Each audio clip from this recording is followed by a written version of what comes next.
am Scott Kadelka. I am the Minneopa area naturalist, and I want to welcome you to my classroom.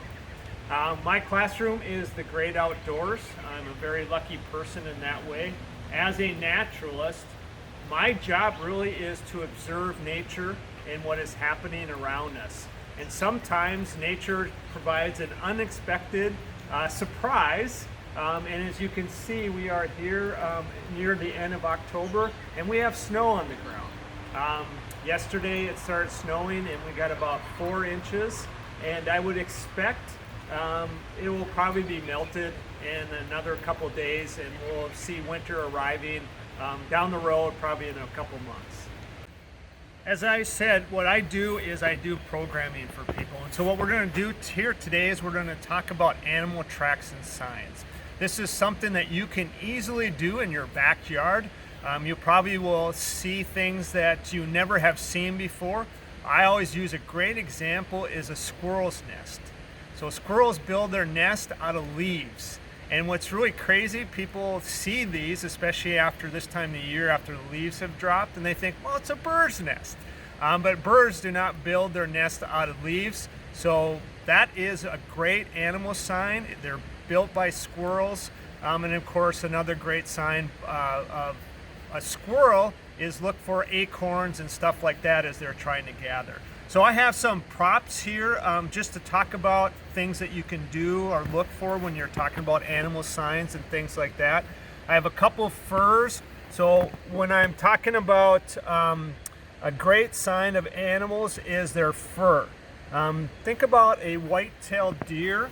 As a white-tailed deer will start to shed their fur, especially in the spring of the year, you'll see little pieces of fur here and there. So that again is a great sign of an animal that has been here. Because a lot of times when we're out in the woods or even in our backyard, as soon as we step out, what happens? The animals disappear. They get frightened from us. So really a lot of times all we are going to do is see their signs and things like that. Another great sign of a deer, of course, is their antlers. Males have antlers and they'll shed them in the fall of the year.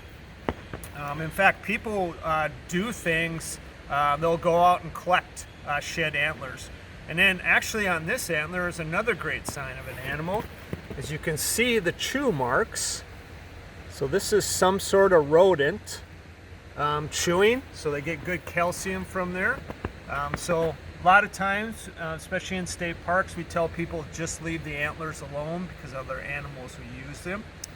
And then what you'll see with our deer, especially at this when we get snow on the ground, which is a great time for looking for animal signs, is they'll start be eating those leaves underneath, and so they have to get through that snow layer. And then another sign, of course, of a deer is everybody has to pee. So that's a great sign. And then for bucks, before they lose their antlers, they'll rub on trees. Sometimes it's for their the velvet on the antlers, and other times, of course, it is to mark their territory. And then I don't have any deer scat, but what I do have here is some coyote scat. And so what's really interesting with this coyote scat is that it really is just fur and little bones. That's all it is. There's no smell to it. It's whatever they can't digest, so it's not gross as we might think of our own scats. And you'll see this like on a trail and places like that. So it's a good sign again that the animal is there.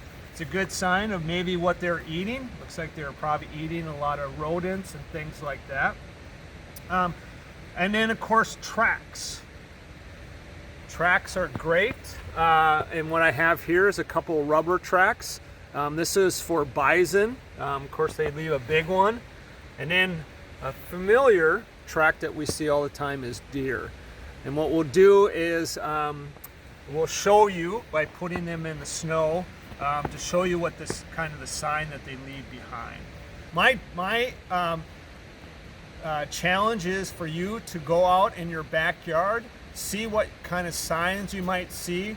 Look for signs like a cottontail rabbit, red or gray squirrel, white-tailed deer. And then once you kind of get a feeling for your backyard, then travel to a place like Minneopa State Park or a county park or a city park and look for other signs.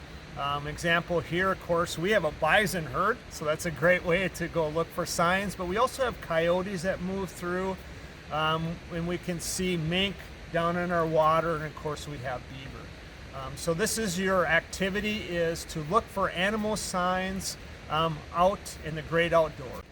We had a few things also on the table that I wanted to talk about. Of course, we had our shed deer antler. The other thing I have over here is actually a turkey's foot, which is really interesting. They have these sharp claws. That's for scratching when they are looking for food and things like that. Of course, birds evolved from dinosaurs, and really when you look at that scaly thing along their leg, it really does look like it might have been a dinosaur's foot almost. But they make great tracks, as you're going to see. The other thing I had on here, this is a gray fox. We have gray fox around here. What's really interesting about this canine is that it's the only canine that can climb a tree. And how they do it is they can maneuver their front legs to almost like hug the tree, and then they use their back legs and they kind of shimmy up. But it's the only, again, canine that can climb a tree. The other thing I have here is a beaver pelt. These beaver pelts are great if you want to stay warm. And of course, they need that really inner fur to provide that, because they're going to go into the water even during the winter. And then I actually have a beaver jaw. And so you can see their teeth. They have to have that sharp orange enamel that provides them the ability to chew down or chop down trees. And if they're like a rodent, so if they're not chewing on the tree or not chewing on something constantly, those teeth continue to grow, and they would actually grow up into their mouth parts. So what we got here is actually our bison herd. Our bison, like I said, are numbering right now at 46. We started out this spring with 30. We had 13 calves, and then we brought in 3 from Blue Mountain State Park.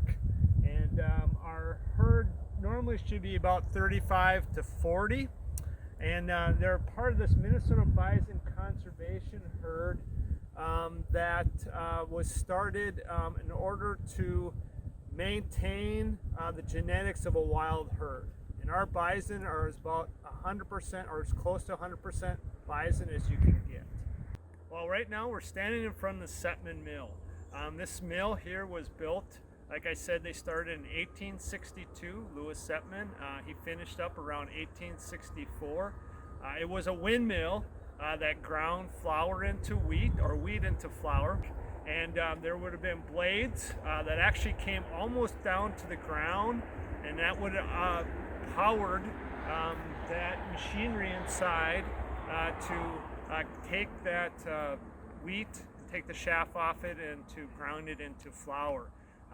He operated the windmill until about 1890. The problem with the windmill was the blades. They were basically a wood frame with canvas, and if you can imagine, any sort of windstorm would actually rip it off. And that's what happened to him a number of times. And then finally, by 1890, it wasn't worth the effort to continue to utilize the mill. We're actually pretty lucky that we still have it here. It needs some work, but it's, considering it's over 150 years, it's still standing.